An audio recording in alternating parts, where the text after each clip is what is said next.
This program is provided by Universal Genesis. Okay, let's unpack this. Let's do it. We're diving into something pretty ambitious today, trying to see if, 2,500 years of Western philosophy can kind of boil down to three main figures. That's the core idea, yeah. We're looking at this lineage, sometimes called generation philosophy or say. Right. And the argument is that the fundamental structure of Western metaphysics gets set up by Plato. Yeah. Then Aristotle systematizes it, and Hegel kind of brings it all to this dynamic completion. Okay, hold on, though. Just three guys for all of Western thought. Plato, Aristotle, Hegel. Are we saying that's enough, that we don't lose too much in that simplification? Well, it's not about losing nuance. It's about finding the structural pillars. Our sources suggest this triangle really defines the system that everything else builds on or reacts against. Okay. So the proposition is basically Plato gives us the idea, Aristotle locks down the form, and Hegel gets the whole thing moving, the idea realizing itself. All right, I'm willing to explore this. Let's test the structure. Plato first. Right. The prototype of the idea. Right. Plato basically invented this two-layer reality that dominated thinking for centuries. You've got the world we see and touch, the sensory stuff. Shadows in the cave, famously. Exactly, the shadows. And then you have the real world, the world of ideals, or the idea itself. Perfect, unchanging, true reality. And that sets up the hierarchy, doesn't it? Upper world is good, true. Lower world is, well, just a copy, a bit cheap. Precisely. That framework sticks around forever. But then Aristotle, Plato's student, comes along and does something really critical. He wasn't happy leaving truth up in some other dimension. He wanted it here, in the world. Yes, exactly. He internalizes Plato's upper reality into what he calls eidos, or form. So form isn't separate anymore. No, it becomes an immanent principle. It's the structure, the purpose, the what it isness inside the actual things we encounter, a massive shift. Bringing the blueprint down to the building site, Okay, kind of. that's a good way to put it. And crucially, Aristotle also gives us the tools, the logic, his propositional logic, his categories. That's the grammar, the basic toolkit for how thought progresses, which later thinkers, especially the German idealists, run with. Okay, so he grounds the idea in form and gives us the logic. How does that connect forward to Hegel, the third point of our triangle? Well, look at Aristotle's unmoved mover, this ultimate cause. It moves everything else just by being like the ultimate object of desire or thought without moving itself. The kind of perfect ideal. Sort of, yeah. You can see it as Plato's good or the highest idea, but now presented as a real thing, an existent being at the top of the metaphysical chain. And that idea of a perfect self-contemplating reality contains the seed of Hegel's absolute spirit. Okay, I see the link now. The potential for a self-thinking reality is there. Which brings us to Hegel. If Plato drew the plans and Aristotle built the structure, Hegel makes it walk and talk. He makes it live, breathes soul into it. Exactly. Hegel's big move is to unite Plato's transcendent idea and Aristotle's immanent form, but to see the idea itself as dynamic, as a process. Not static anymore. Not at all. It's always moving, always externalizing itself into the world, experiencing conflict and limitation, and then through that struggle, coming to recognize itself. Self-consciousness achieved through history. So his huge book, The Phenomenology of Spirit, that's not just history or philosophy, it's Plato's cave escape played out across all of human consciousness. That's a perfect way to see it. It's the journey of spirit finding itself. And then his logic. Yeah. That's the peak. That's where he claimed to reach the ultimate point of classical metaphysics. Thought equals existence. No gap left. What you can rationally think is... Complete consistency, totality. The system closes in on itself. It sounds incredibly powerful, almost airtight. But this is where our sources say things get really interesting, because this whole Hegelian system, it has a kind of secret engine, doesn't it? A theological core. It absolutely does. And this is the crucial pivot point for everything that comes after. Hegel's whole structure, the spirit going out, suffering, returning to itself, it's essentially a philosophical translation of the Christian story. Suffering, salvation, resurrection, or regeneration. Exactly. The whole thing is like a logical reenactment of God, playing out in concepts in history. Wow. So the dynamism, the force driving the whole thing towards completion, it's barred from religion, even if it's presented as logic? That's the argument.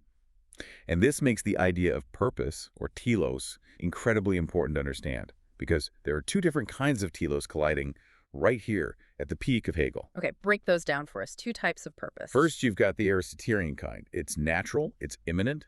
Think of a seed becoming a tree. Right. Its purpose is inside it. to grow into what it is. Exactly. It fulfills its nature. There's no grand historical destiny or end times involved, just natural development. Okay, that's one type. What's the other? The other is the Christian telos. This one is transcendent, and it's about salvation. History isn't just cyclical growth, it's linear.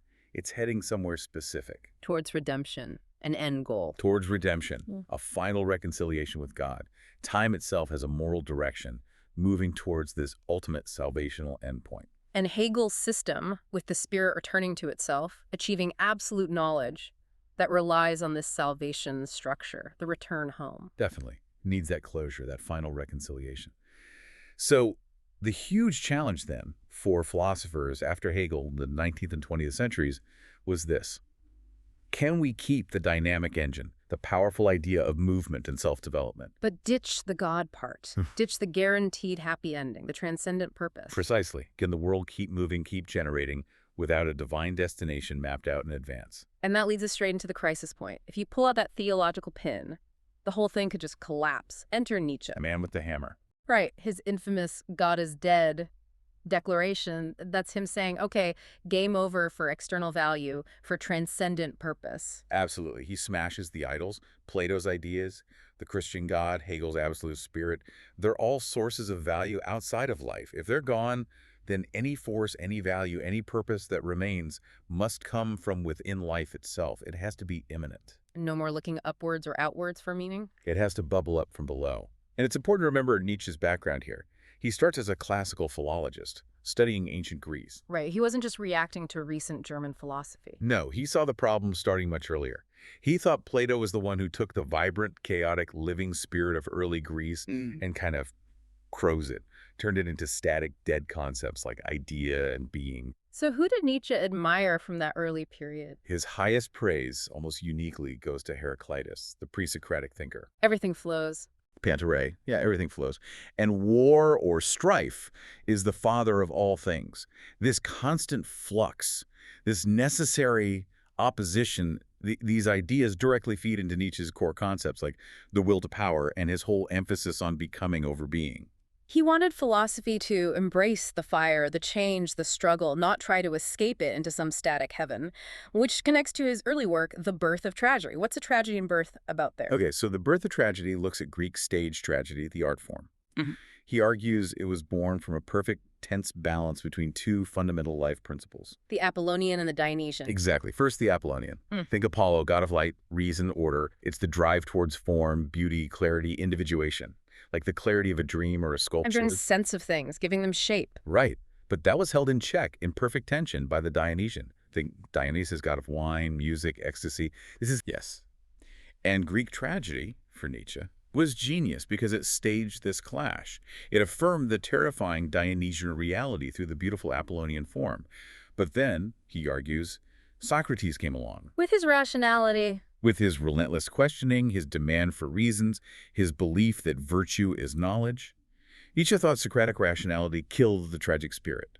It prioritized the Apollonian need for neat explanations and repressed the messy, vital Dionysian truth. Reason triumphed over life's ambiguity, and tragedy died. That's his diagnosis. And he saw his own philosophy, especially the will to power, as trying to unleash that Dionysian energy, the inherent drive of life to expand, overcome, create back into a world that had lost its external justifications. Which brings us to the aftermath. The 20th century. How does philosophy process this Nietzschean explosion? Well, the common story, and it's partly true, is that you get two main paths after Nietzsche. Okay, what are it? Path one is existentialism, think Sartre. It focuses intensely on the human individual, the anxiety, the freedom, the burden of creating meaning in a meaningless universe. Right, the focus is squarely on human consciousness and choice. Path two is the search for a substitute God. Finding a new absolute, a new source of certainty, whether it's history with a capital H, like in some forms of Marxism, or the state, or science maybe, something to fill the void God left. Okay, existentialism and substitute gods, but you're saying there's a third way. Our sources really highlight this, yes, a third stream, which we're calling the philosophy of generation, or say. Generation, okay, what does that mean? This stream takes a different route. It doesn't just focus on human anxiety, nor does it try to find a new external authority. Instead, it puts life itself or generation or process right at the center. So not human life specifically, but life as a cosmic or fundamental force. Exactly. The idea is that the universe, or reality itself, is inherently creative, inherently dynamic. It generates its own order and novelty without needing a god or even a human consciousness to direct it. Okay, that's a big idea. Who are the key thinkers in this generative stream? It flows directly from Nietzsche's emphasis on life, Leben, and the will to power as the source of value. After him, you get someone like Bergson. Henry Bergson, right, creative evolution. Yes, he talks about the élan vital, this vital impulse, this creative thrust pushing evolution forward against inert matter. He also stresses duration real, lived time, as opposed to the static, spatialized time that intellect chops up. It sounds almost biological, that élan vital. It has that flavor, yes. But then the idea gets developed in perhaps a more systematic, maybe less mystical way by process philosophers, especially Alfred North Whitehead. Whitehead. He co-wrote Principia Mathematica with Russell, but then went off into metaphysics. That's him. Whitehead makes a radical shift. He says the fundamental units of reality aren't static things or substances. Like Plato's ideas or Aristotle's form. Exactly. Instead, reality is made of processes and events. Everything is an occurrence and activity, constantly interacting and creating the next moment. The universe is fundamentally dynamic, a network of happenings. So the world isn't made of things, the world is happening. Beautifully put, yes. And this allows him to describe a world that is constantly thinking, ordering itself, creating novelty, without any need for a separate God pulling the strings. It's immanent creativity. That's a huge step beyond Hegel's spirit returning to itself. Here, the process just is. Right. And you see echoes of this today in thinkers like Gilles Deleuze or in movements like object-oriented ontology. Deleuze, drawing heavily on Nietzsche and Bergson, talks about reality as constant production, difference, becoming, a machinic universe generating diversity. An ontology without a center, where the movement, the generation, is the only constant. That's the core idea. Difference in repetition, constant creation. Okay, but before we wrap up, let's just place existentialism again. Where does Sartre fit if he's not fully in this generative stream? Sartre is crucial, but different. You could say existentialism is like the humanistic interpretation of Nietzsche's breakthrough. Nietzsche unleashes this impersonal cosmic will to power. Sartre takes that lack of external meaning and focuses it entirely onto the human subject. So the burden of creation falls squarely on us. On the individual's consciousness, yes.